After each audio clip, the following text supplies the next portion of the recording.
भाग्य वाले का भूत हल जोतता है। सुदूर एक गांव में मोहन नाम का पहलवान रहता था, जिसके पास 5 भैंसें थीं।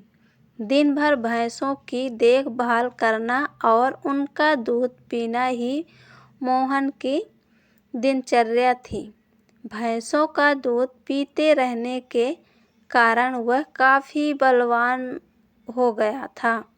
मोहन अपने बचाव और सहारे के लिए एक लोहे की छड़ हमेशा साथ रखता था। इस कारण कोई भी मोहन को एक बार देख लेता तो उसकी हृष्ट-पुष्ट काया व शक्तिशाली शरीर को देखकर डर जाया करता था। मोहन का पूरी दुनिया में कोई नहीं था, तो उम्र बढ़ने के साथ उसे अपनी शादी की चिंता सताने लगी थी। इसलिए वह अक्सर लोगों से पूछा करता था कि उसकी शादी कहाँ और किससे होगी। लोग उसे देखकर डर जाते, वह उसके सवाल का जवाब न दे पाते थे। इस पर मोहन उसके साथ मारपीट किया करता था, जिसके चलते लोगों ने उस रास्ते से ही गुजरना बंद कर दिया था। एक बार किसी दूसरे गांव का एक ब्राह्मण और एक हमाम किसी विवाह समारोह में शामिल होने जा रहा था। रास्ते में उन्हें मोहन मिल गया। मोहन ने ब्राह्मण को देखा तो उसने दोनों को अपने पास बुलाते हुए कहा कि आप तो मुझे ज्ञानी नजर आते हो, बताइए मेरी शादी कब और कहाँ होगी। इस तरह पहलवान का सवाल सुनकर दोनों ठिठक गए। हमाम काफी चतुर था। उसने सोचा कि अगर हम इससे बहस करेंगे तो इसके बल के आगे हमारा कोई मुकाबला नहीं। हमाम को एक तरकीब सूझी और उसमें दूर एक ताड़ के पेड़ की ओर उंगली से इशारा करते हुए कहा कि आपकी शादी वहीं होगी। हमाम की बात सुनकर मोहन फूला नहीं समाया और प्रसन्न होकर उसने अपनी 5 भैंसों दोनों को दान में दे दी और ताड़ के पेड़ की दिशा में चल पड़ा। उस ताड़ के पेड़ के पास एक महिला उसने पति व एक बच्चे के साथ रहती थी। उसके पति बड़ा ही धूर्त व आलसी किस्म का शख्स था और उसे बात बात पर झूठ बोलने की आदत थी। इस वजह से वह महिला अपने पति से बेहद परेशान रहती थी। काफी दूर तक पैदल चलने के बाद जब मोहन तोड़ के पेड़ के पास पहुंचा तो वह औरत घर के बाहर निकली। घर के आंगन में प्रवेश करते हुए मोहन लड़खड़ाकर गिर पड़ा और उसका एक हाथ औरत के गाल पर तमाचे की तरह लग गया। औरत को लगा कि पहलवान जरूर उसके पति को जानता होगा।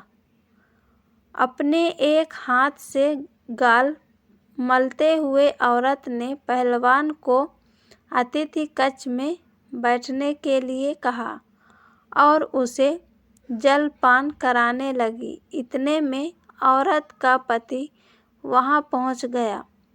एक पराये मर्द के साथ अपनी पत्नी को देखकर वह गुस्से से मोहन की ओर इशारा कर पत्नी से पूछने लगा कि यह शख्स कौन है।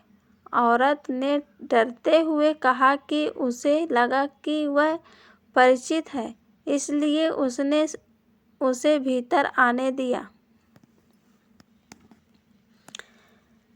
अपनी पत्नी की बात सुनकर वह शख्स और भी क्रोधित हो गया और लड़ने के लिए मोहन की ओर झपका। शख्स को रोकने के लिए मोहन ने अपने लोहे की छड़ उसके सिर पर रख दी, जिससे वह आदमी वहीं मर गया। यह सब दृश्य देखकर उसकी पत्नी रोने लगी।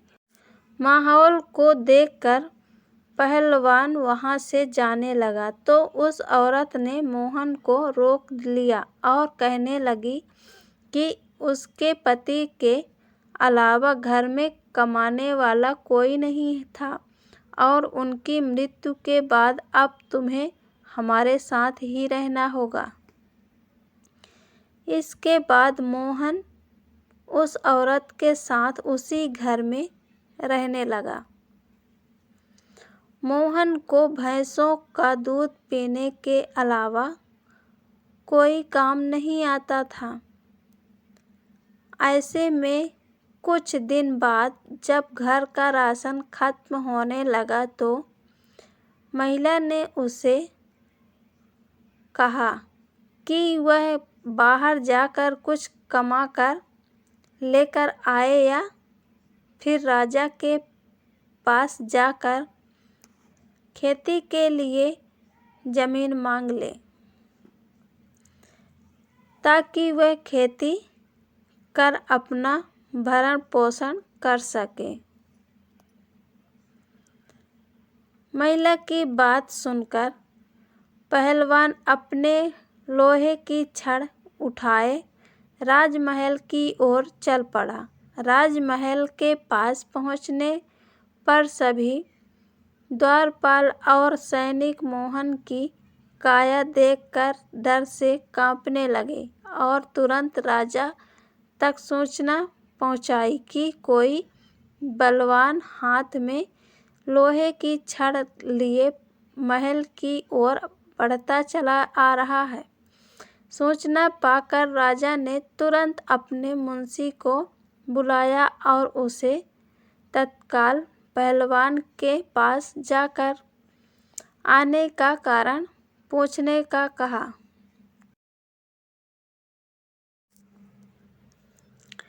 पहलवान मुंशी को खेती के लिए जमीन मांगने की अपनी विनती बताता है। संदेश लेकर राजा के पास पहुंचने पर राजा पहलवान को ढेर सारी जमीन देने का आदेश देता है। मुंशी बेहद चतुर होता है तो वह राजा द्वारा पहलवान को दी गई अधिकांश जमीन स्वयं के लिए रखकर मोहन को कब्रिस्तान के पास एक बंजर जमीन का छोटा सा टुकड़ा दे देता है, जिसे पाकर पहलवान खुशी खुशी वापस लौट जाता है। उस बंजर जमीन के पास के बीच में एक पीपल का पेड़ होता है, जिस पर भूतों का बसेरा होता है। जमीन को फसल उगाने योग्य बनाने के लिए जब पहलवान जुताई शुरू करता है तो पेड़ के कारण उसे खेत जोतने में परेशानी आने लगती है।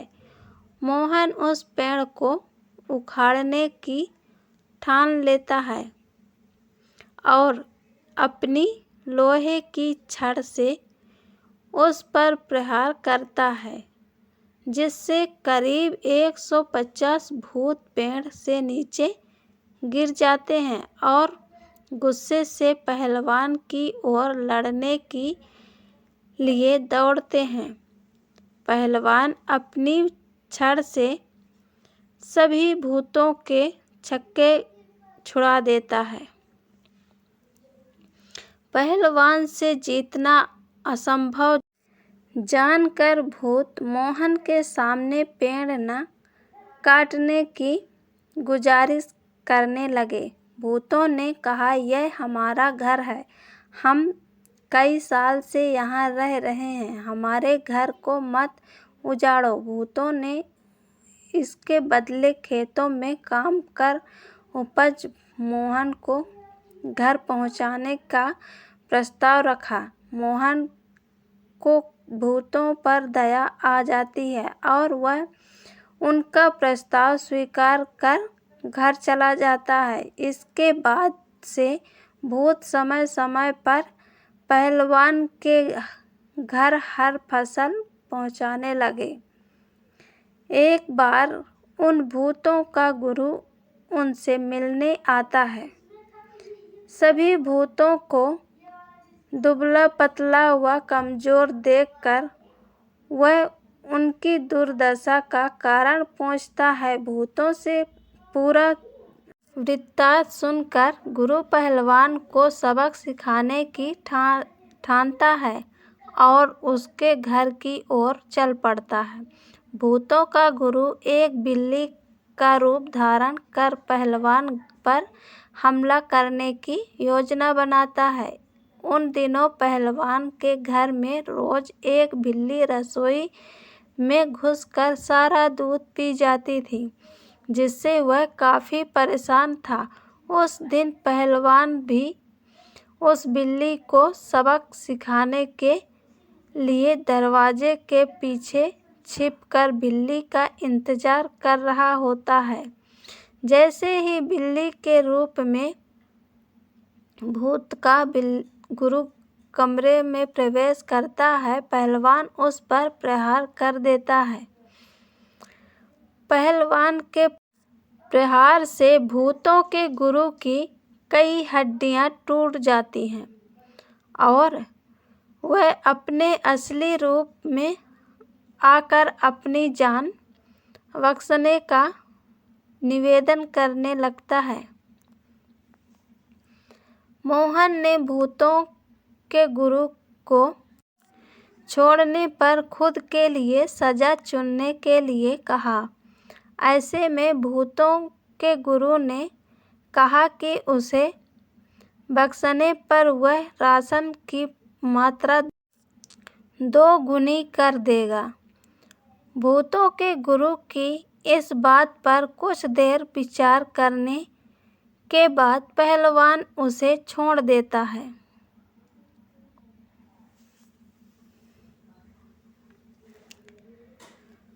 पहलवान के घर से निकलकर भूतों का गुरु सीधे अपने शिष्यों के पास जाता है। शिष्यों के पूछने पर वह उन्हें पूरा वृत्तांत बताता है और कहता है कि अब से पहलवान के घर भेजने वाले राशन की मात्रा 2 गुनी करनी होगी। कहानी से शिक्षा: अगर आपका भाग्य बलवान हो तो विपत्तियां भी अवसर में बदल सकती है। ये कहानी पसंद आए तो लाइक और शेयर ज़रूर करिएगा।